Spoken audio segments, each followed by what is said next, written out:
হাসরের ময়দানটা বড় ভয়ঙ্কর। ওই হাসরের ময়দানটা একবারে তামার জমিন, তামার।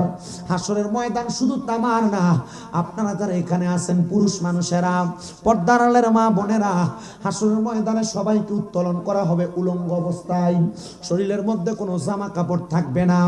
সাহাবীরা প্রশ্ন করে, নবী গো, আপনার কাছে জানতে চাই, এমন অবস্থায় যখন মানুষগুলাকে হাজির করে, একজনকে আরেকজনের চেহারা দিয়ে তাকাইবে না, একজনকে আরেকজনের দেহের দিকে, লজ্জাস্থানের দিকে তাকাবে না। আমার নবী কয়, না না না, তাকাবে না। নবী গো, কেন গো?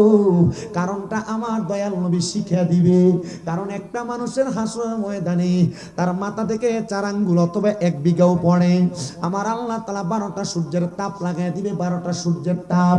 ও মুসলমান, ওই 12টা সূর্যের তাপের কারণে আপনি উপরের দিকে তাকিয়ে থাকবেন, আপনার চেহারার মধ্য থেকে, আপনার কপাল দিয়া আপনার মগজগুলা টকবক টকবক করে ফুটতে থাকবে। ওই মগজগুলা আপনার কানের ফুজালি দিয়া, আপনার নাকের ফুজালি দিয়া বের হয়ে যাবে, আপনার চামড়া গলে যাবে, আপনার দেহটা একবারে চুরমাচুর হয়ে যাবে। নবী আমার কয়, ও দুনিয়ার মানুষ, হাসরের ময়দানে শুধু সূর্যের তাপ দেওয়া হবে না, জানো জানো জানো, হাসরের ময়দানের মধ্যে ঘাম থাকবে, ঘাম। অনেক মানুষের হাঁটু পরিমাণ থাকবে, অনেক মানুষের নাভি পরিমাণ থাকবে, অনেক মানুষের বুক পরিমাণ থাকবে, অনেক মানুষ গামের সাগরে সাঁতার কাটবে। ও নবী গো, হাসরের ময়দানে এমন অবস্থা তো আপনার উম্মত সহ্য করতে পারবে না। আমার নবী কয়, জানি রে, পারবে না। হাসরের ময়দানে শুধু এমন অবস্থা হবে না, হাসরের ময়দানের 3 দিক থেকে মানুষগুলার আগুনের গরম লালা দ্বারা দৌড়ানো হবে, মানুষগুলা একটা দিকে দৌড়াইতে দৌড়াইতে থাকবে। ও নবী, ওই দৌড়ানোটাকে আপনার উম্মত সহ্য করতে পারবে? নবী আমার কয়, না না না, সহ্য করতে পারবে না। চারদিক থেকে হাসরের ময়দানে আগুনের গরম লালা যখন তাদেরকে দৌড়ে একটা কোণঠাসা করে ফেলবে, একটা কন্যারের মধ্যে মিলিত হওয়ার পরে হাসরের ময়দানের মানুষগুলো আফসোস আফসোস করতে থাকবে। ও নবী, আপনার উম্মত আফসোস করবে। আপনি নবী কি করবেন? আপনি নবী কি উম্মতকে রক্ষা করবেন না? আমার নবী কই, উম্মত, হাসরের ময়দানের পশ্চিম দিক থেকে আমি নবী সাদা রঙের পোশাক পরা, আমি নবী দৌড়ে হাসরের ময়দানে উপস্থিত হয়ে যাব।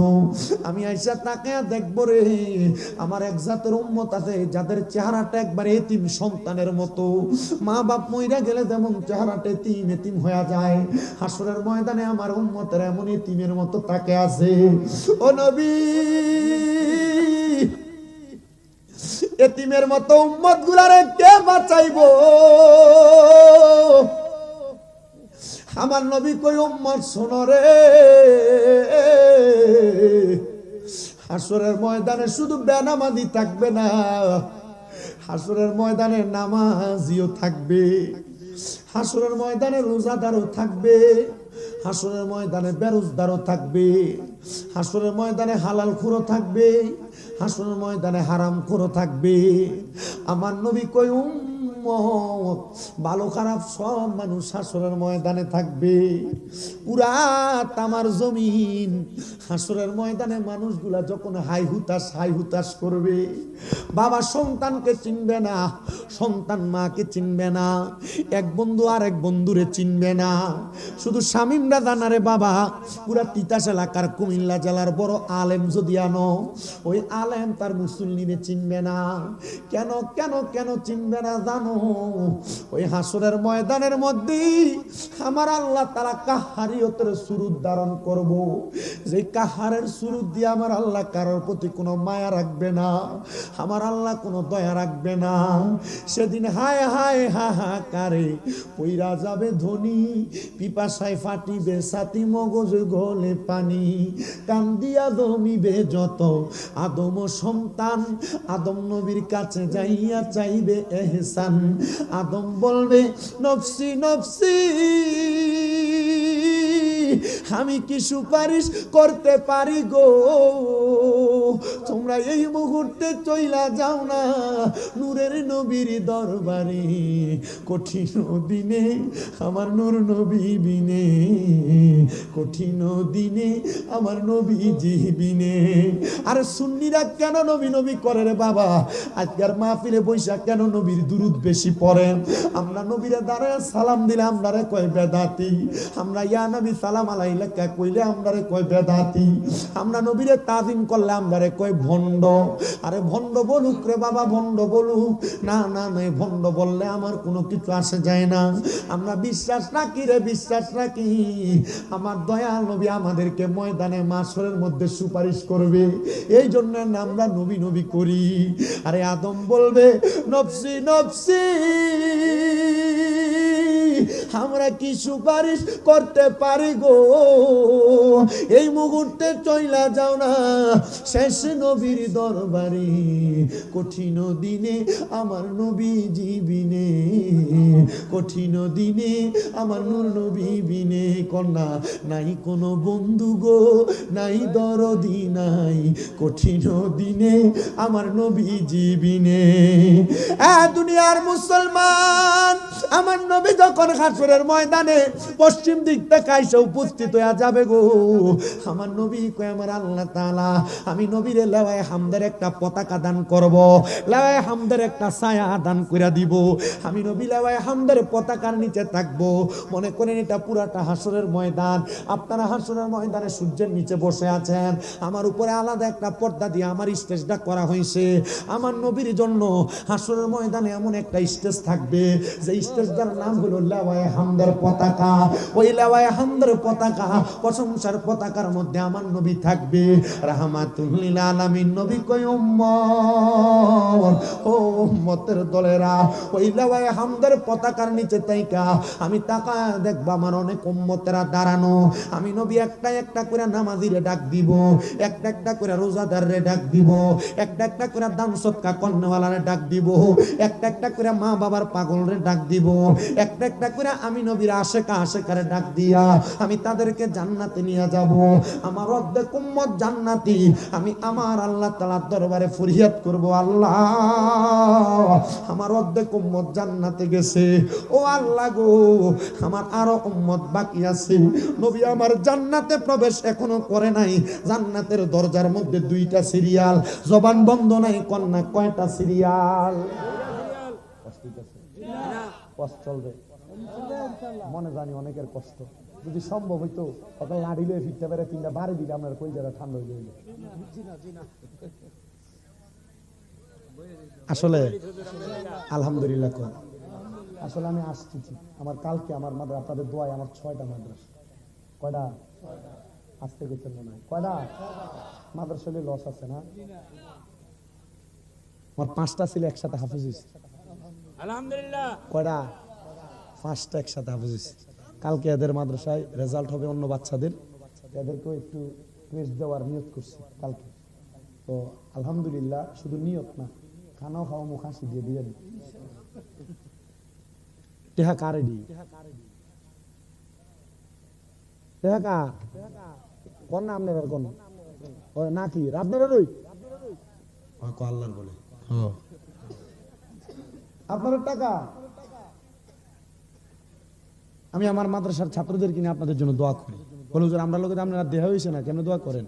আমার ছাত্ররা প্রত্যেকদিন ছোট ছোট বাচ্চা যেগুলো, এগুলো 3:30 উঠে তাহাজ্জুদ পড়ে প্রত্যেকদিন। আমার প্রত্যেকটা মাদ্রাসার ছাত্র মাগরিবের নামাজের আগে, আসরের নামাজের পরে খতমে খাজেগান পড়ে দোয়া করে। আপনাদের জন্য দোয়া করব, আপনারা আমার লাগি দোয়া করবেন। জান্নাতের গেটের লাইন কয়টা?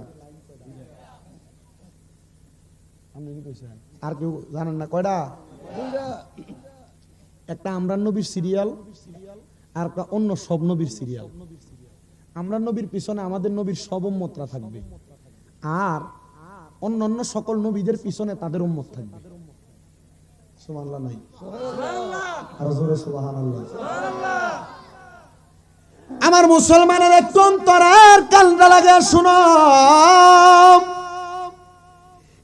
পর্দার অন্তরালের মা, তোমরা যারা নবীর পাগল হয়ে আজকের মাহফিল শুনতে আসছো, যুবক ভাইরা, মুরব্বী বাবারাম, আল্লাহর নবী বলেন আমি নবী যখন জান্নাতের দরজার মধ্যে যাব, জান্নাতের দরজার মধ্যে যেই ফেরেশতারা থাকবে এর মধ্যে একজন ফেরেশতা জান্নাতের গেটে, তার নাম রেদওয়ান। মারহাবা। ওই রেদওয়ান নামক ফেরেশতাটা জান্নাতের গেটে দাঁড়াবে। আমি বলবো আনা আউয়ালু মান ইয়াকরাউ বাবাল জান্নাহ, আমার আল্লাহ সর্বপ্রথম জান্নাতের দরজা আমি নবীকে খোলার জন্য আদেশ করছে। আমার নবী বলে উম্মত আদম থেকে ঈসা নবী পর্যন্ত যত নবী রাসূল ছিল কেউ জান্নাতের দরজা খুলবে না। সর্বপ্রথম আনা আউয়ালু মান ইয়াকরাউ বাবাল জান্নাহ, আমি নবী জান্নাতের দরজা খুলবো। জান্নাতের দরজার সামনে দাঁড়ায়া আমি নবীজি বলবো ও রেদওয়ান ফেরেশতা জান্নাতের দরজাটা খুলে দাও। রেদওয়ান ফেরেশতা আমি নবীরে প্রশ্ন করবে মান আনতা, কি আপনি? জোরে কোন নাম মারহাবা। হুজুর কি বলেন? ফেরেশতা রেদওয়ান কি আমার নবীকে চিনে না? না না না, সব ফেরেশতা যদিও আমার নবীরে দেখছে, ফেরেশতা রেদওয়ান কি আমার আল্লাহ আমার নবীরে দেখায় নাই। শুধু আমার নবীর সম্পর্কে রেদওয়ান ফেরেশতাকে বলা হয়েছে। আমার নবী বলবে আনা মুহাম্মাদুর রাসূলুল্লাহ সাল্লাল্লাহু আলাইহি ওয়াসাল্লাম। জোরে কোন সুবহানাল্লাহ। ও বন্ধু, আমার নূরের নবী রাহমাতুল লিল আলামিন নবী মদিনার তাজেদার হুজুর নূর সাল্লাল্লাহু আলাইহি ওয়াসাল্লাম নবী আমার বলে, আমি বলবো আনা মুহাম্মাদুর রাসূলুল্লাহ সাল্লাল্লাহু আলাইহি ওয়াসাল্লাম। রেদওয়ান ফেরেশতা আমি নবীর উত্তর দিবে আমি আপনার সম্পর্কে জানি। আবার কোন হাদিস বিচারক বলে রেদওয়ান ফেরেশতা বলবে আপনার সম্পর্কে আমাকে বলা হয়েছিল। তখন ওই রেদওয়ান ফেরেশতা জান্নাতের দরজা খুলে দিবে। সর্বপ্রথম আমার নবী জান্নাতের মধ্যে প্রবেশ করবেন। প্রবেশ কইরা জান্নাতের যে দরজার যে লাগা এটার কি কম? চৌকাট। চৌকাট না? চৌকাট না? না না, আংডা না, দরজা যেটার মধ্যে ফিটিং করে এটা তো চৌখাট বলে। চৌখাট বলে, চৌখাট। আমার নবী যে জান্নাতের চৌখাটের মধ্যে দাঁড়াইবেন। আমার নবী ডাক দিয়া সবগুলা উম্মতের জান্নাতে নিবে। আদম থেকে ঈসা নবী পর্যন্ত সব নবী রাসূল দাঁড়ায় থাকবে, ওনাদের উম্মতেরা দাঁড়ায় থাকবে। বন্ধুরে বন্ধুরে বন্ধুরে, আমার দয়াল নবীজির অর্ধেক উম্মত জান্নাতি। এবার জান্নাতের দরজার মধ্যে দাঁড়ায়া আমার নবী আমার আল্লাহর দরবারে ফরিয়াদ করবে, আল্লাহ ও আল্লাহ, আমার অর্ধেক উম্মত জান্নাতে, আরো অর্ধেক উম্মত বাকি গো। আল্লাহ আমার ওই উম্মত গুলা কোথায়? ফেরেশতারা জবাব দিবে নবী আপনার উম্মতের দুনিয়ার জমিনের নেক আমল বদ আমলের বিচার হয়ে গেছে। অর্ধেক উম্মত আপনি জান্নাতে পাঠাইছেন আর অর্ধেক উম্মত জাহান্নামে। আমার নবী কই উম্মত আমার একটা উম্মতকে জাহান্নামে দিয়া আমি নবী জান্নাতের মধ্যে থাকবো না। নবী গো কেন কেন কেন গো? আমার নবী কই উম্মত শোনো গো, আরে শাফাতি লি আহলিল কাবাইর মিন উম্মতি, আমার নবীজির উম্মতের মধ্যে কবিরা গুনাহ করনেওয়ালা উম্মতকে আমার নবী সুপারিশ করে জান্নাতে নিবে। তো সগীরা গুনাহ করনেওয়ালা উম্মত তো অনেক আগেই জান্নাতে চলে যাবে। আমার নূরের নবী আমার আল্লাহ তাআলার দরবারে ফরিয়াদ করবে। আমার নবীজি ফরিয়াদ করে ডাইরেক্ট সেজদাতে পড়ে যাবেন আর ইয়া উম্মতি উম্মতি বলে কান্না করবেন।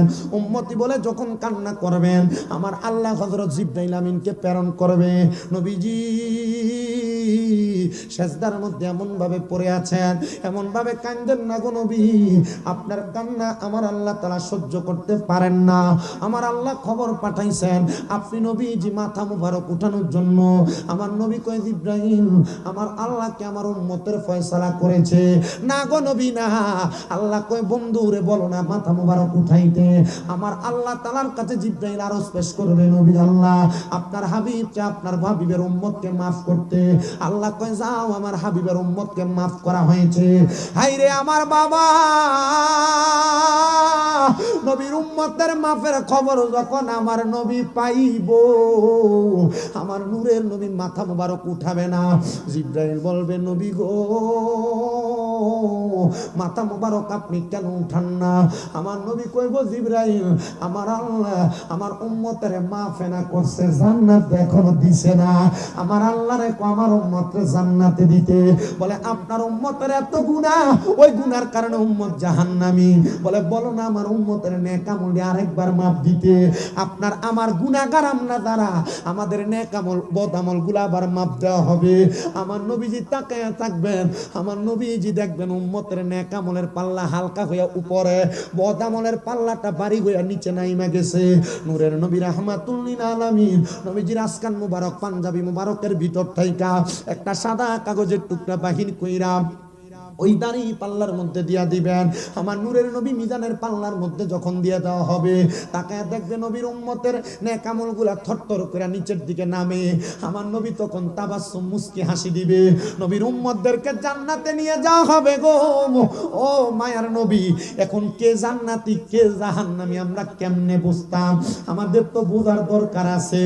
ও নামাজি, ও রোজাদার, ও হজকারীরা, ও যাকাত দেনেওয়ালারা, ও মা বাবার খেদমত করনেওয়ালারা, রাতের গভীরে উইটা তাহাজ্জুদ গুজারিরা, ও পর্দার অন্তরালের মা, তোমরা যারা তোমাদের স্বামীর খেদমত করো, তোমরা যারা পর্দা করো, তোমরা যারা তোমাদের শ্বশুর শাশুড়ির মোহাব্বত করো, এ যুবক ভাই, তোমরা যারা গুনাহ করার সুযোগ থাকার পরেও গুনাহ করো না, তোমরা যারা গুনাহ করার সুযোগ থাকার পরেও গুনাহ করো না, তোমরা যারা নামাজি মুত্তাকি রোজাদার ফরজগার, তোমরা যারা আল্লাহওয়ালা, তোমাদের জন্য বড় সুখবর।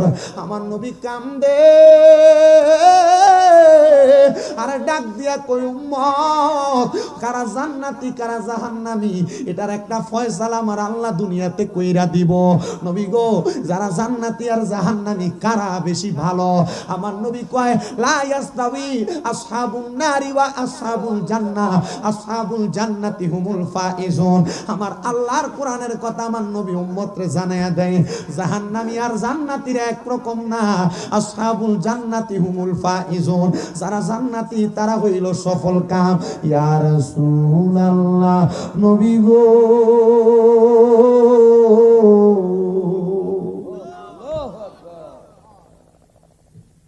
নবী কারা জান্নাতি কারা জাহান্নামী কেমনে প্রমাণ হইব? আমার নবী কয় প্রমাণটা বড় সুন্দর ভাবে হইব। হে বাবা, জান্নাত অনেক পরের জায়গা। জান্নাতের আগে ফুলসেরাত, ফুলসেরাতের আগে মিজান, মিজানের আগে হাসরের ময়দান, হাসরের ময়দানের আগে কবর, কবরের আগে সাকরাতুল মাউত, সাকরাতুল মাউতের আগে এখন আলমে দুনিয়া। আমারে প্রধান অতিথি ভাই প্রথমে আমারে কয়, হুজুর আমার মাও নাই, আমার আব্বাও নাই, আব্বা আম্মার জন্য একটু খাস করে দোয়া করতে। এই যে মরহুম আবুল কাসেম মোল্লা সাহেবের সন্তানেরা দোয়ার ইন্তজাম করছে, ওনার কলিজার টুকরা সন্তানদের মনে শান্তি নাই। আব্বারে মাটি দিছে, আব্বা কবরে শুয়ে রয়েছে, কেমন আছে তারা জানে না। দুনিয়ার কত মানুষ আজকের মাহফিলে তাবারুক খাইব, কিন্তু আব্বার কবরে একটু খানা দো তারা দিতে পারে না। খবর নিয়ে দেখো, তাদের টাকার অভাব নাই, টাকা আছে, কিন্তু তারার বাপটার বড় অভাব। বাপটা কবরে, ওই আব্বা কবরে কেমন আছে কেউ জানে না। ওই জান্নাতের হিসাবটা দুনিয়াতে মিলাও। আমার নবী কয় যারা মুমিন, যারা জান্নাতি, যারা বেহেশতি, তারা দুনিয়ার কোন স্বাভাবিক মানুষের মতো মরে না। ও দাড়ি পাকা মুরব্বী বাবা গো, ও যুবক ভাই গো, একবার চিন্তা করে দেখো জান্নাতীরা কেমনে মরে। আমার নবী কয় উম্মত, একটা জান্নাতি যখন মারা যাবে, জান্নাতীদের কাছে আমার আল্লাহ চারবার আজরাইলে পাঠাইব। ও বন্ধুরে, আজরাইলের রূহ নিতে বাধা দিতে পারে পৃথিবীর এমন কোন শক্তি দুনিয়াতে নাই।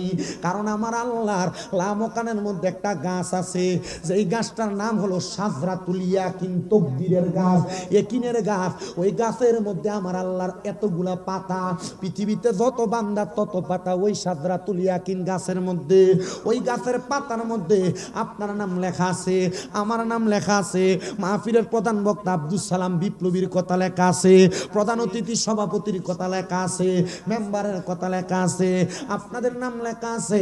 যখন আপনার নামের পাতা পইরা যাবে, আপনার মরণের সমর জারি হয়ে যাবে, যখন আমার মরণের পাতাটা ঝেড়া পইরা যাবে, তখন আমার মরণের সমর জারি হয়ে যাবে।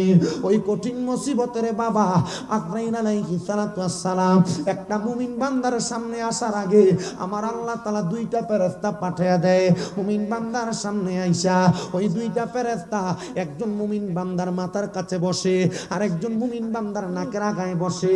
মুমিন বান্দার নাকের আগার মধ্যে বইসা জান্নাতি মেশক আম্বরের আতর লাগায়া দেয়। এত সুগ্রাণ, এত সুগ্রাণ, এত সুগ্রাণ। ওই আতরের গান পাইয়া মুমিন বান্দাগুলা বড় খুশি হয়ে যায়। মুমিন বান্দা আরামে ঘুমায়া যায়। যখন মুমিন বান্দা ঘুমায়, ওই বান্দাটার সামনে আজরাইল আসে। আজরাইল আইসা মুমিন বান্দাটার বুকটার ভিতরে হামলা করে। বুকটার ভিতরে যখন ধরে, ওই মুমিন বান্দার বুকের মধ্যে থাইকা হঠাৎ করে দুইজন ফেরেশতা টান দিয়া চলে আসে, আর ডাক দিয়া কয়, আজরাইল মুমিন বান্দার বুক দিয়া রূহ কবজ করতে পারবা না। বলে কেন কেন কেন গো? বলে মুমিন বান্দার বুকের মধ্যে আল্লাহ এবং নবীর ভালোবাসায় আছে। আর জবানটা খুলে ঘুরে ঘুরে কন্যা আল্লাহু আকবার।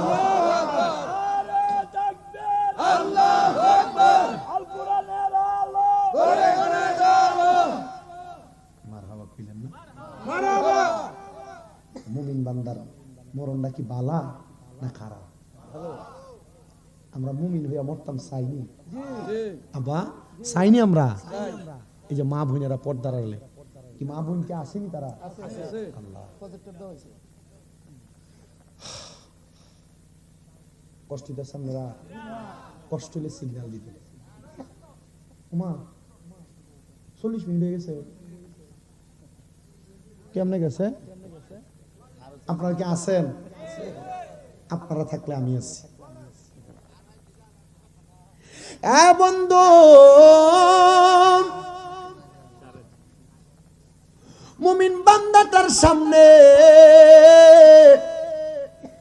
যখন আজরাইলটা রূহটা নেওয়ার জন্য আসবে গো, বুকের মধ্য থেকে জবাব দিবে আজরাইল, রূহ নিতে পারবা না। কারণ মুমিন বান্দার বুকের মধ্যে আল্লাহ নবীর ভালোবাসায় আছে গো, এই জন্য মুমিন বান্দার রূহ নেওয়া যাবে না।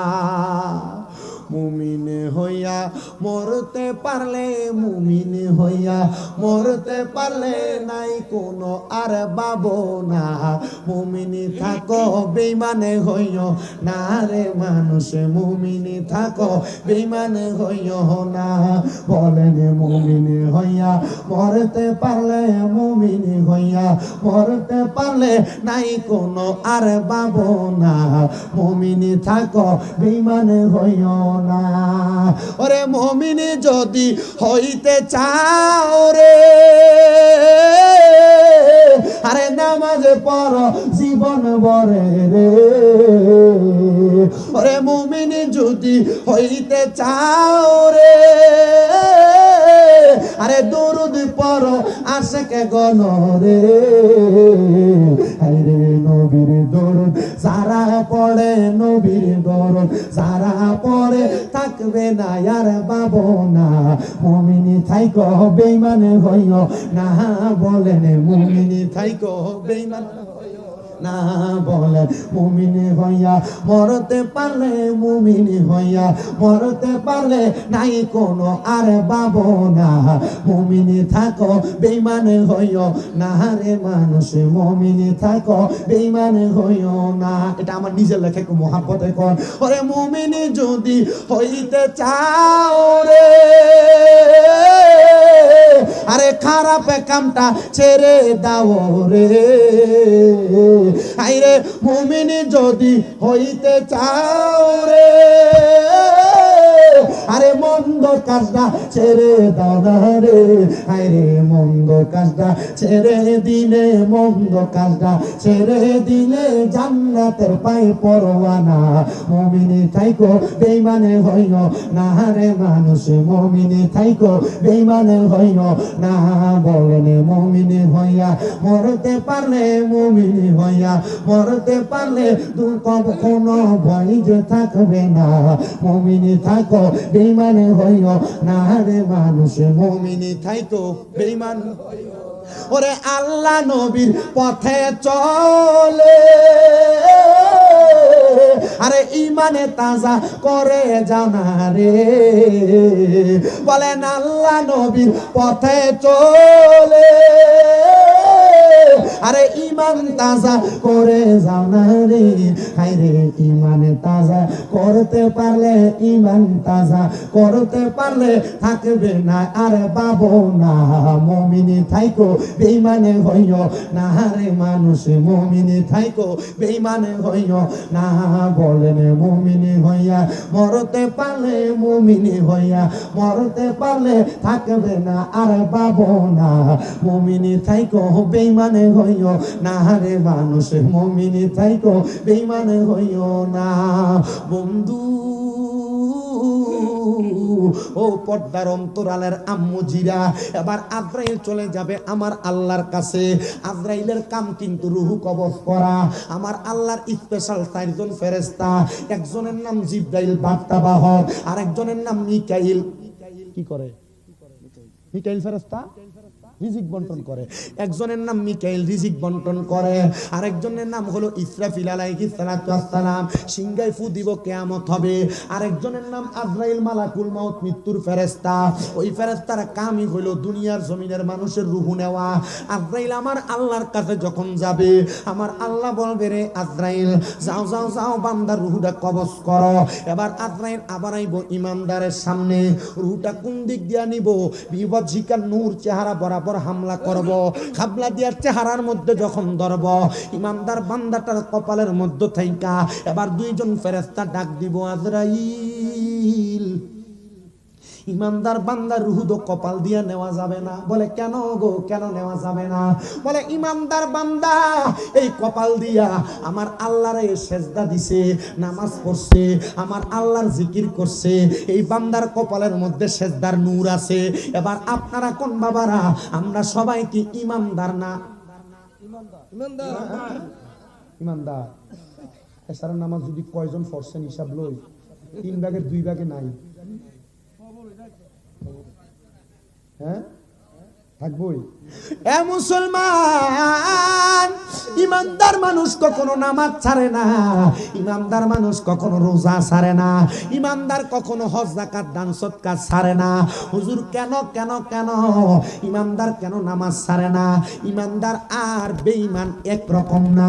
ইমানদার নামাজ এই কারণে ছাড়ে না, ইমান এবং আমলের আমি একটা অনুবাদ করতে দেয়া দেখলাম, প্রশ্ন করতে দেয়া দেখলাম। আমাদের কুমিল্লা আলিয়া মাদ্রাসার মধ্যে যখন আমি আলিমে পড়ি, আপনাদের দোয়াইতে আবার মাস্টার মানে কামেল পরীক্ষা দিয়া দিব, ফাইনাল পরীক্ষা। ও বাবা রে, আমরা আলিমের মধ্যে একটা প্রশ্ন লেখছে, বাইনাল ফারকুল ঈমান ওয়াল আমল, মানে ইমাম আমিনুল ইহসান রাহমাতুল্লাহ আলাইহি, যিনি বাইতুল মুকাররম মসজিদের প্রথম সুন্নি ইমাম আমিনুল ইহসান রাহমাতুল্লাহ আলাইহি বলতেছেন, ঈমান এবং আমল একটা আরেকটার পরিপূরক। মানে একটা মানুষের পেট আর পিঠের মতো। পেট না থাকলে একটা মানুষ যেমন বাঁচে না, একটা মানুষের পিঠ না থাকলে পেট থাকলে যেমন বাঁচে না। ঈমান ছাড়া আমলের কোনো দাম নাই, আমল ছাড়া ঈমানের কোনো দাম নাই। নবী গো নবী গো নবী গো, আপনি বলেন না কেন দাম নাই? আমার দয়াল নবী রাহমাতুল লিল আলামিন নবী আমার জানাইয়া দেন উম্মত, একটাই মাত্র কারণ, কারণ ঈমানকে তাজা রাখার জন্য আমল করার দরকার। নবী গো কেন কেন কেন? বলে একটা গাছ যেমন দাঁড়ায় থাকে, গাছের নিচে মানুষ পানি দিলে গাছ জীবিত হয়, জাগ্রত হয়। ঈমানটা হলো একটা গাছের মতো স্বাভাবিক উদাহরণ। একটা গাছের নিচে পানি দেওয়া যেমন উদাহরণ, একটা ঈমানওয়ালা মানুষ নামাজ পড়া তেমন উদাহরণ। গাছে পানি দিলে গাছ বাইচা যায়, ঈমানওয়ালা নামাজ পড়লে ঈমান বাইচা যায়। এ মুসলমান, ওই নামাজ আজরাইলকে বাধা দিবে, কপালের মধ্য থেকে দুইটা ফেরেশতা বাধা দিয়ে আজরাইলকে আবার পাঠিয়ে দিবে। আজরাইল আবার দুনিয়াতে আগমন করবে আল্লাহ তাআলার হুকুম পায়া। এবার আজরাইল এসে ইমানদার বান্দার ডান বরাবর হাত দিবে, ডান বরাবর হাতটা দেওয়ার সাথে সাথে ডান দিক থেকে আওয়াজ দিবে, আজরাইল ইমানদারের রূহটা ডান দিক দিয়ে কবজ করা যাবে না। বলে কেন কেন কেন যাবে না? বলে বান্দার ডান দিকে তার দান আর সদকা আছে, এই জন্য বান্দার ডান দিক দিয়ে রূহ নিতে পারবা না। আজরাইল আবার চলে যাবে, আবার আজরাইল আগমন করবে আল্লাহর হুকুমে। এবার আইসা বান্দার বাম বাহু বরাবর হাত দিবে, বাম বাহু থেকে আবার দুইটা ফেরেশতা বাধা দিবে। এই আজরাইল বাম দিক দিয়ে তো বান্দার রূহটা কবজ করতে পারবা না। বলে কেন কেন কেন কেন রূহ কবজ করতে পারবো না? বলে বান্দার বাম দিকে তার মা বাবার খেদমত বিরাজমান আছে, এই জন্য বান্দার বাম দিক দিয়ে রূহ কবজ করা যাবে না। আজরাইল এবার মহান আল্লাহর কাছে জবাব চাইবে, আল্লাহ আমি 4 বার আসলাম রূহ নিতে পারলাম না, আল্লাহ কেমনে রূহ নিব আপনি একবার বলেন না।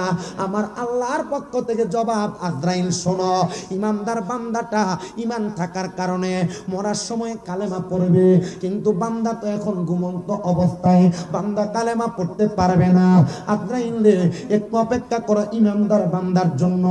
আজরাইল দাঁড়ায়া থাকবেন, অপেক্ষা করবেন। বান্দা ঘুম থেকে যখন জাগ্রত হবে, ঘুম থেকে জাগ্রত হওয়ার পরে নাকের কাছে একজন ফেরেশতা, মাথার কাছে আরেকজন ফেরেশতা। মাথার কাছে ফেরেশতা বান্দাটার মাথার মধ্যে হাতটা বুনিয়া দিবে, আর নাকের কাছের ফেরেশতাটা নাইমা বান্দাটার চোখের সামনে জান্নাতি তুফা আপেলটা ধরবে। ওই জান্নাতি আপেলটা তখন বান্দার সামনে ধরবে, ওই বান্দাটা কালে আপেলটার দিকে তাকায় দেখবে, আপেলটার মধ্যে লেখা কালেমে তৈয়বা লা ইলাহা ইল্লাল্লাহু মুহাম্মাদুর রাসূলুল্লাহ সাল্লাল্লাহু আলাইহি ওয়াসাল্লাম। জোরে কোন আল্লাহু আকবার। ও বন্ধু, ও মুসলমানের দল, একটু মনোযোগ লাগায় শোনো। আল্লাহর বান্দার দল, যখন তোমার এমন অবস্থা হবে, ওই বান্দা শোনো শোনো শোনো শোনো শোনো, ওই বান্দা যখন কালেমা পড়বে, বান্দার জবান দিয়ে একটা বাতাস বের হবে, আজরাইল দাঁড়ায় থাকবে, ওই বাতাসের মাধ্যমে বান্দার রূহটা কবজ করবে। বান্দা টের পাবে না। আমার নবী কয় কেন টের পাবে না জানো? কেন টের পাবে না জানো? একটা বাচ্চা দুধের জন্য কান্না করলে তার মা তার মুখের মধ্যে দুধটা দিয়া মাথায় হাতটা বুলিয়ে দিলে যত আরামের সাথে একটা ছোট বাচ্চা ঘুমায়া যায়, ইমানদার বান্দা তেমনে ঘুমায়া যাবে গো, মরণের কষ্ট টের পাবে না।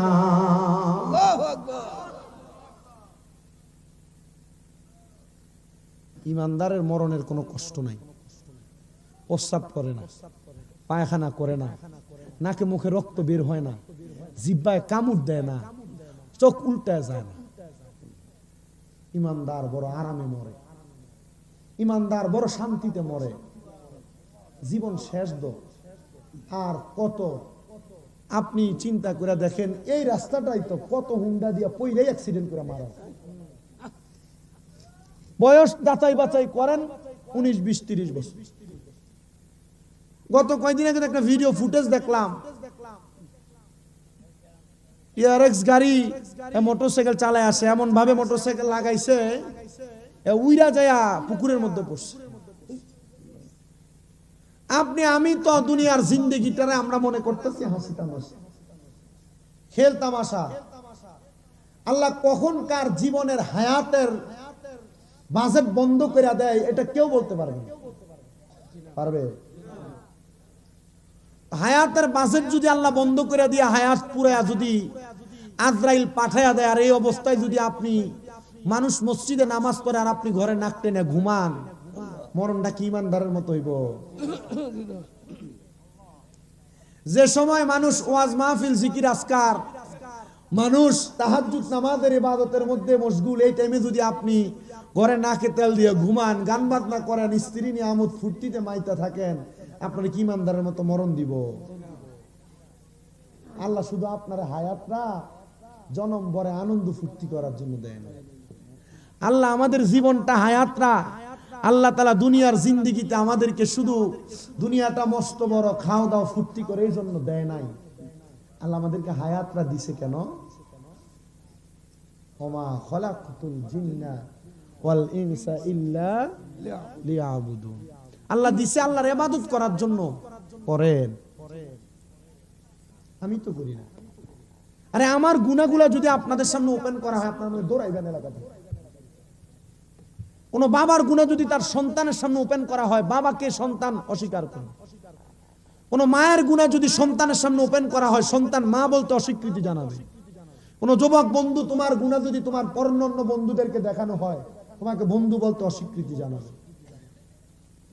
তো মুমিনের খাসলতে জিন্দেগি গঠন করেন। কবরে যাবেন, কবর সুন্দর। বলেন, কবরে যাবেন, কবর সুন্দর। আমি যদি আপনাদের কাছে আর কিছুক্ষণ কথা বলি, কষ্ট হইব আপনারা। আবার কি বিরিয়ানি না, গরু না মুরগি দিয়া? আরে মাশাআল্লাহ, ঠিক আছে। গরুর মাংস হইলে তাহলে অসুবিধা নেই, এটা খাইলে গরম হইব। আমার দিবেন নি? ও আচ্ছা, ঠিক আছে। যা যা করে কথা বাজার কুদুর করি। আমার ওয়াজে 1 ঘন্টা কোন দিক দিয়ে গেছে আপনার টের পান না? আছে না? এমন ওই যে এখানে ওয়াজ করছি, এখানে যে দেরি হয়েছে, এক মুরব্বী এক হুজুর কিতা এত তাড়াতাড়ি মাফির আরেকটা আছে নাকি? এগুলো আমি যে 2 ঘন্টার উপর ওয়াজ করছি, আমার কাছে এটা তাড়াতাড়ি মনে হলো নাকি? আমরা ফার এনেকে ফুটালো না আমার ফলদান। আমি আবার এদিকে আপনি এখন আপনারা যেভাবে কইছি আপনি এটা ফুটালো না আমারে। আপনারা মানে দূরে না কইবেন, হুজুর যতক্ষণ শক্তি আছে ততক্ষণ ওয়াজ করেন। আমার আগামী 4 দিনও মাহফিল হোম না রামপুর, 11 তারিখও মাহফিলে হোম না দয়রাকান্দি। মাহফিল তো রেগুলার, কিন্তু মূল বিষয় কি আগামী 14 তারিখ না 15 তারিখ জানি মুন্সিকান্দি কোথায়? এদিকে না এদিকে? হ্যাঁ এদিকে না, মুন্সিকান্দি এদিকে মাহফিল, এদিকে তো মাহফিল করতেছি মাহফিল না। আমি কইলাম যে কি দাও আপনি আমার, আমি যে মাহফিল থেকে আসি এটাতে আমি গতবারও গেছি, এর আগের বারও গেছি, 4বার। বলে আপনি ওয়াজ কল মজা না, কল মজা না। আচ্ছা, এবার আপনারা আমার একটা কথার জবাব দেন। আসলে কি কষ্ট দিতেছ? এবার জবাব দেন, ইমানদার বান্দাটার দাম আছে না? রুডা নিতে কয়বার আইছে? নিতে পারছে? এবার রুহুটা নিয়ে গেছেন আদ্রাই। কেমনে?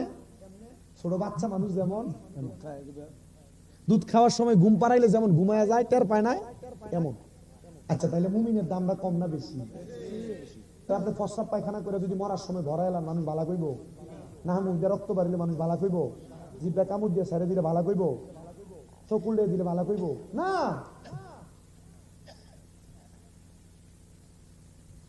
নবী আমার বলেন, উম্মত শোনো, রুহুটা নেওয়ার সময় এবার রুহু আর আজরাইলের সঙ্গে কথা, দেহ শেষ।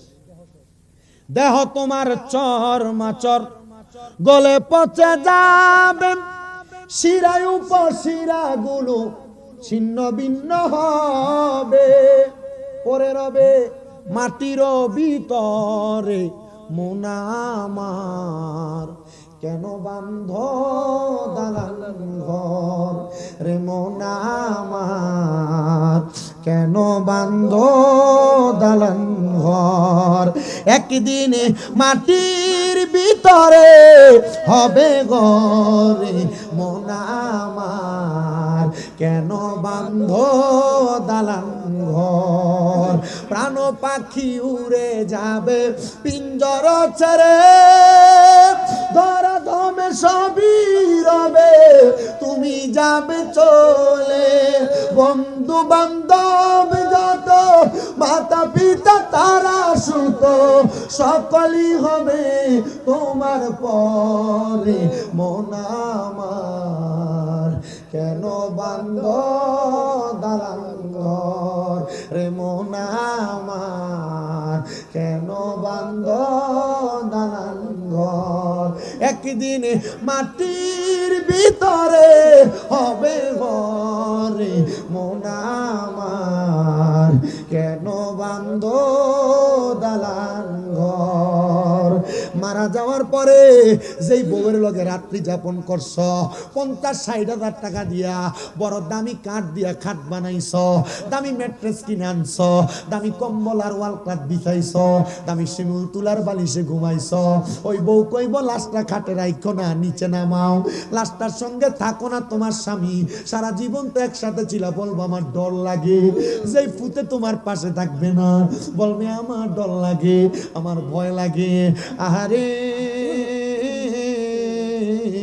দেহটা পরে থাকবে কিন্তু রুহু আর আজরাইলের সঙ্গে কথা হবে। মুমিনের রুহু ডাক দিয়া বলবে আজরাইল, ও আজরাইল তুমি যে আমার রুহুটা তো আস্তে আস্তে কেন নিয়ে যাও, আরো তাড়াতাড়ি আমার রুহুটা নিয়ে যাও। আজরাইল বলবে রে রুহু, তোমার রুহুটারে তো আমি তাড়াতাড়ি নিয়ে যাই, তুমি কেন এত তাড়াতাড়ি যাইতে চাও? রুহু জবাব দিবে আজরাইল তুমি যদি জানতা আমার আল্লাহ তাআলা ইমানদারের জন্য কত মহামূল্যবান পুরস্কার রেডি করে রাখছে, তাহলে তুমি আমার আরো তাড়াতাড়ি নিয়ে যাইতা। জোরে জোরে কোন সুবহানাল্লাহ।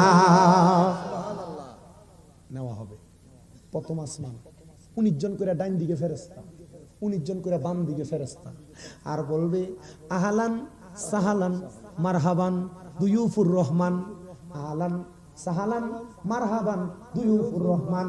আল্লাহর মেহমান বলে বলে ইমানদাররে স্বাগতম জানাইব। মায়ার নবী গো, আল্লাহর মেহমান বলে স্বাগতম জানাইব। আপনি নবী বলেন না শুধু স্বাগতম নি জানাইব, কয় না না না না না, আর কেমনে স্বাগতম জানাইব? বলে জান্নাতের মধ্যে যখন প্রবেশ করবে উম্মতে মুহাম্মদী গুলারে আমার আল্লাহ তাআলা সর্বপ্রথম মাছের কলিজা দিয়া মেহমানদারি করাইব। ও মানুষ গো, মাছের কলিজা দিয়া শুধু মেহমানদারি না, এক একজন জান্নাতীর জন্য আমার আল্লাহ তাআলা কমপক্ষে 40 জন হুর গিলমান খেদমত করার জন্য রাখবে। কেমন হুর জানো? দুনিয়ার বেডি দেখতে দিকে তাকাইলে বড় ভাল লাগে, কাপড় গায়ে না থাকলে, মাথায় ওন্না না থাকলে, হাতলা জামা পরলে, কাইলে একটু দেখা গেলে, মাইয়াটারা একটু টাইট ফিটিং জামা কাপড় পরলে বড় সুন্দরই লাগে। তুমি চোখটা ফেলে তাকায় থাকো, না রে না, কি সুন্দর দেখছো, এর চাইতে আরো বেশি সুন্দর। বলে হুজুর কেমন সুন্দর? আল্লাহর নবী কয় একটা জান্নাতি হুর গিলমান রে আমার আল্লাহ তাআলা 70 পাটলা সাদা রঙের কাপড় পরাইব। ওই 70 পাটের কাপড়ের ভিতর দিয়া জান্নাতি হুরের শরীরটা দেখা যাইব, কারণ জান্নাতি হুরের শরীরটা হইল নূরানি। আর জোরে কন্যা সুবহানাল্লাহ। একে যে আছে নূরের দেশ, নূরের চেতাই নেই কো শেষ, মদিনায় মনোয়ারা নূরের নবীর নূরি দেশ, মদিনায় মনোয়ারা নূরের নবীর নূরি দেশ। একে যে আছে নূরের দেশ, নূরের চেতাই নেই কো শেষ, মদিনায় মনোয়ারা নূরের নবীর নূরি দেশ, মদিনায়ে মনোয়ারা নূরের নবীর নূরি দেশ। নূরের নবীর দুই কন্যা শাদি করেন ওসমান, দুই নূরের মালিক হয়ে উপাধি পেল জিন্নুরাইন। নূরের কোরআন নূরের নবী, নূরের কোরআন নূরের নবী মেনে নিলে মানাই বেশ, মদিনায়ে মনোয়ারা নূরের নবী নূরি দেশ, মদিনায়ে মনোয়ারা নূরের নবী নূরি দেশ। একে যে আছে নূরের দেশ, নূরের সেথাই নেই কো শেষ, মদিনায়ে মনোয়ারা নূরের নবী নূরি দেশ।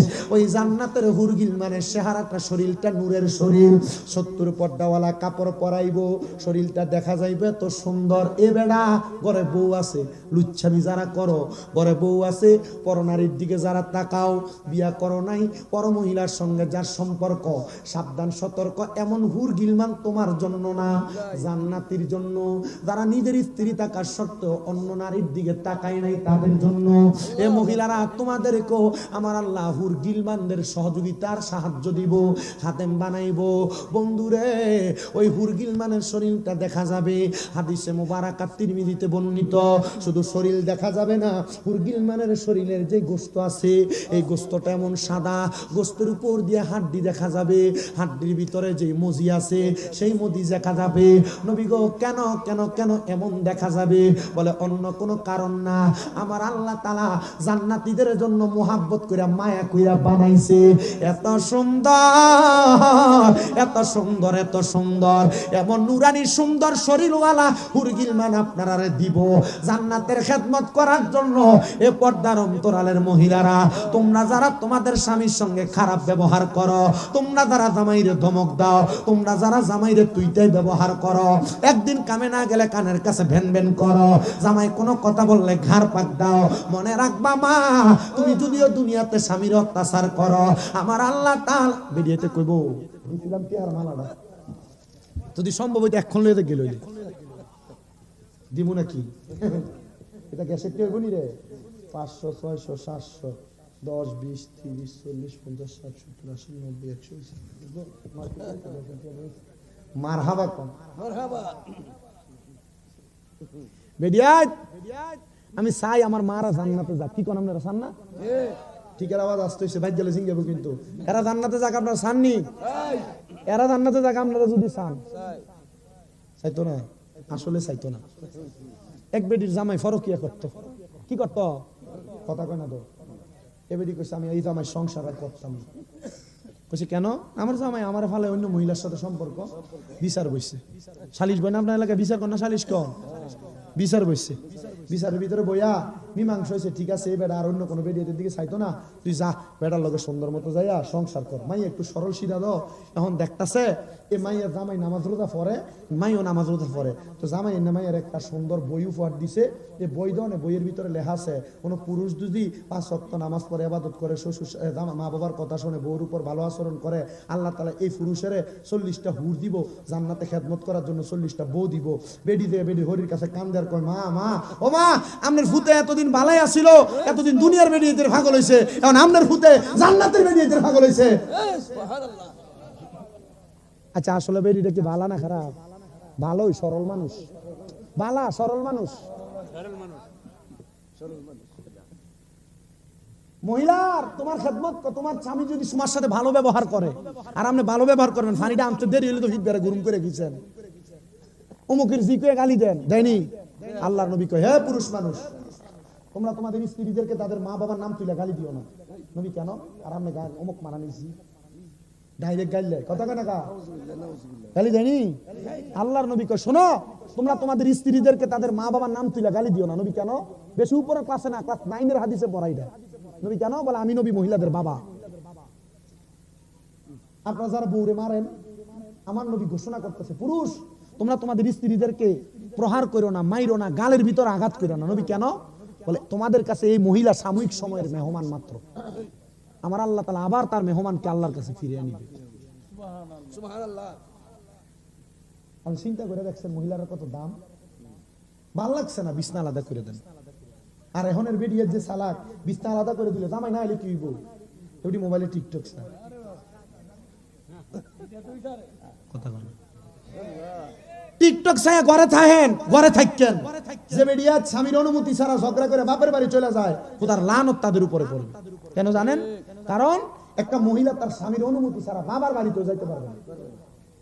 আর আমনের বেডিয়ে মাশাআল্লাহ গরিপুর বাজার ফুরাডার, আমনের বউ চিনন লাগে না, এমনি দোয়ানের গলি দিয়ে ঢুকলে দোয়ানদারিকে ভাবি এদিকে কথা কন না আছে না? আছে।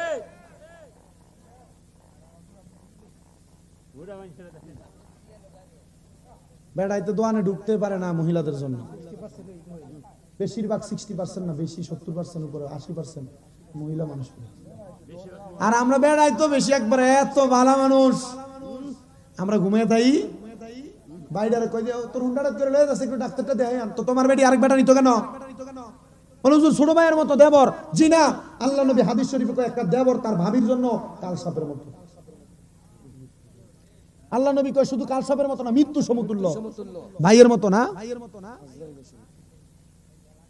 আপনার মহিলারা যারা দেবরের সামনে যান হারাম, স্বামী ছাড়া কোনো পরপুরুষ খালতো ভাই, মামতো ভাই, চাচতো ভাই, ফুফাতো ভাইয়ের সামনে যান হারাম, জান্নাতে যাওয়া বন্ধ হয়ে যাবে।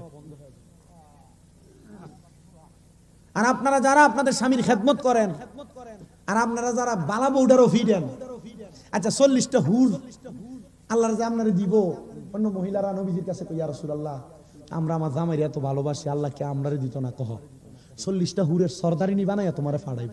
কারণ আপনি যে ফানিটা দিতে দেরি হয়েছে, আর বেডির একটা কিল মারছিলেন, বেডি যে সর্দারিনী হইব 40টা হুরের, বেডি যে 40টারে কয় যে একটা একটা করে মারো।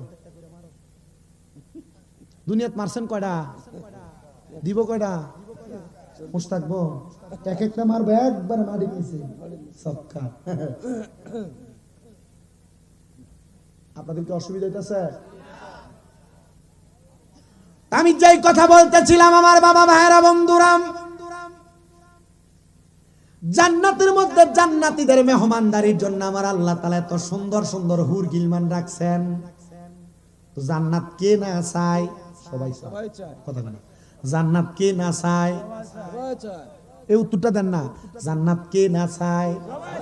আস্তে কইছে, জান্নাত কে না চায়? সবাই জান্নাত চায়।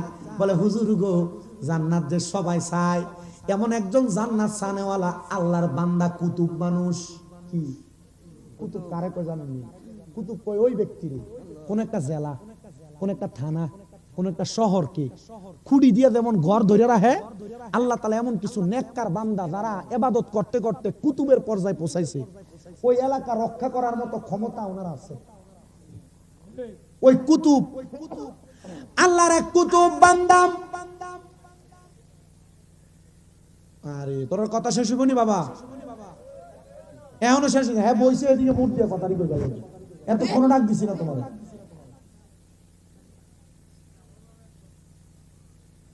ডাক না দিস। আল্লাহর ওই কুতুব বান্দা বলেন, জগতের মানুষ,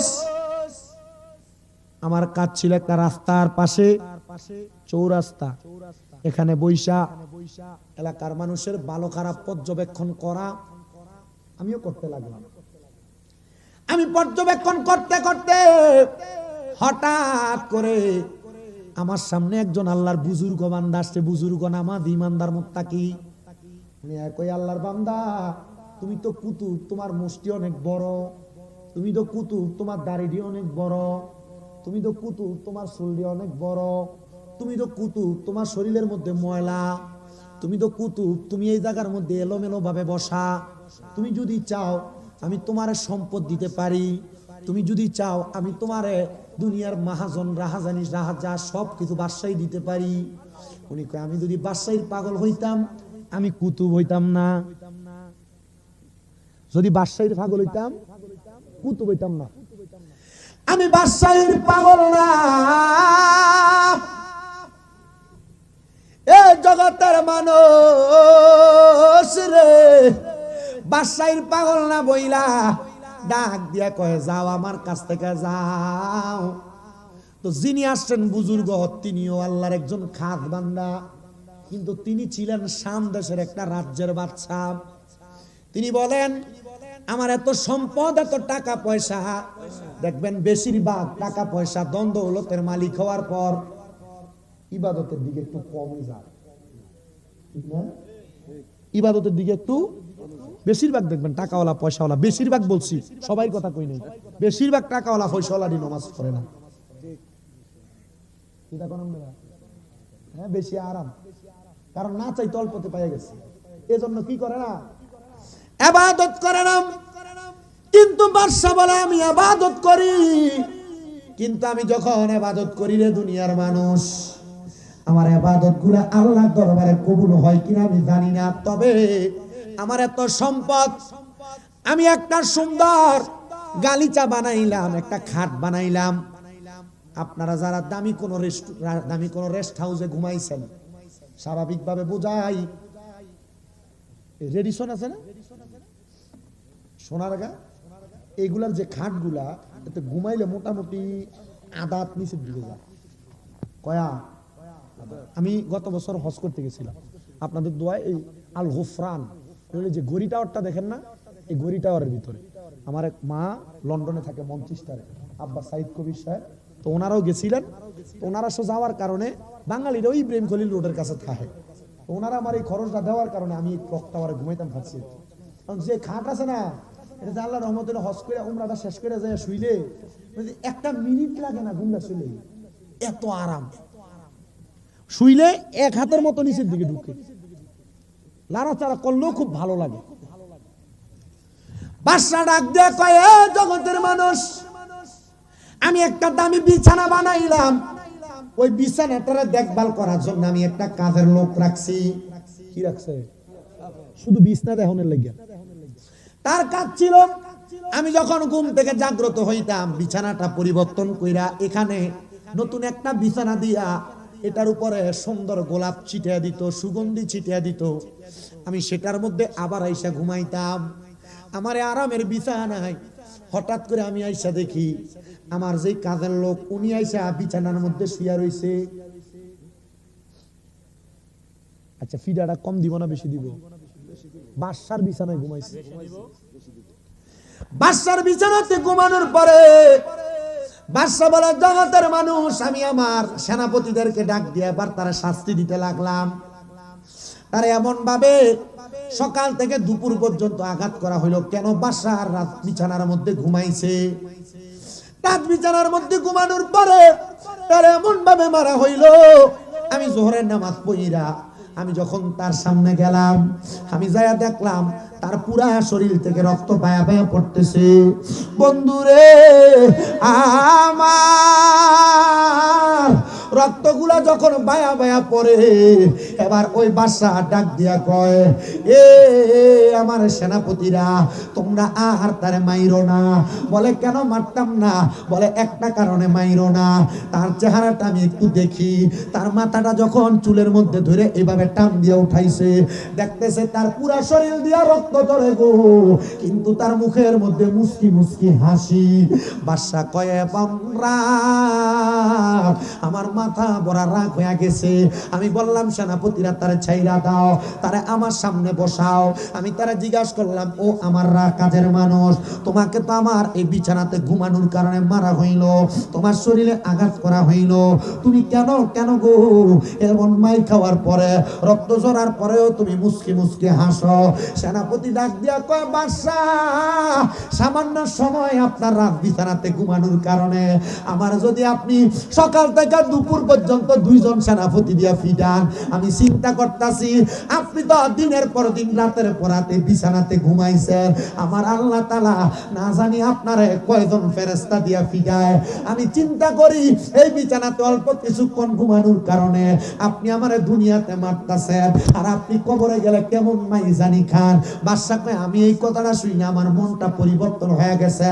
ইয়া মুকাল্লিবাল কুলুব সাব্বিত কলবি আলা দীনিকা, হে কলবের মালিক, অন্তরের মালিক, আপনি আপনার কলবটারে দ্বীনের উপর অটল কইরা দেন না।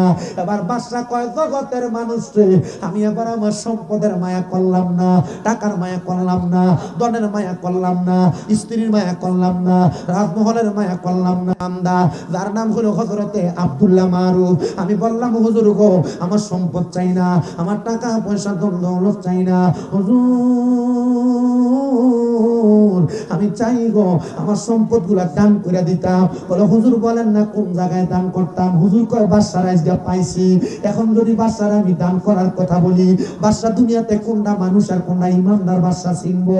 ডাক দিয়া কই, ও বাদশা, আমি আব্দুল্লাহ মারুফের কাছে আসছেন, যান যান যান, আমার এলাকার চৌরাস্তার সামনে যান, এখানে যারা আপনি দেখবেন, যারা আপনার পছন্দ হবে, তার কাছে আপনি আপনার সম্পদগুলা দান করে দিয়েন। বাদশা কয়, ওই বুজুর্গর কথা শুই না চৌরাস্তার সামনে চলে গেলাম।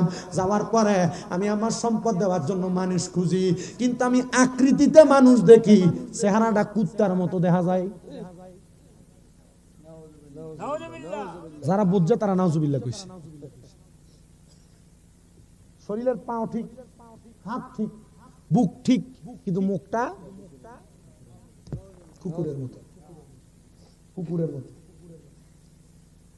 আমরা অনেকে এখানে আছি, আমরা মাশাআল্লাহ সুরতে মানুষ, পোশাকে মানুষ। আমার কাম হইল মানুষের গীবত করা। আমার কাম হইল মানুষের পেছনে কথা বলা। আমার কাম হইল সুদ খাওয়া। আমার কাম হইল পরের হক মেরে খাওয়া। আমার কাম গোশ খাওয়া। আমার কাম পরনিন্দা করা।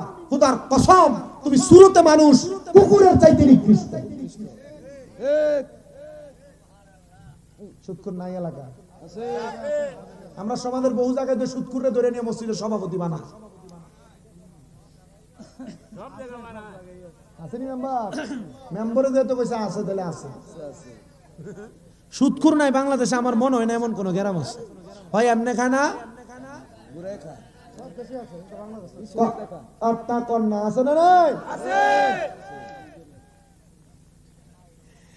মুসলমান শোনা বাদশাহরা জগতের মানুষ রে, একটাও মানুষ দেখি না, সব আর চেহারা কুত্তার মতো কুকুরের মতো দেখা যায়। আমি এমন দেখা হঠাৎ করে দেখলাম একটা পাগল চুল একবার এবড়ো খেবড়ো, দেখতে ভালো লাগে না। আমি দেখলাম তিনি গাছের নিচে বইয়া বইয়া আল্লাহ আল্লাহ আল্লাহ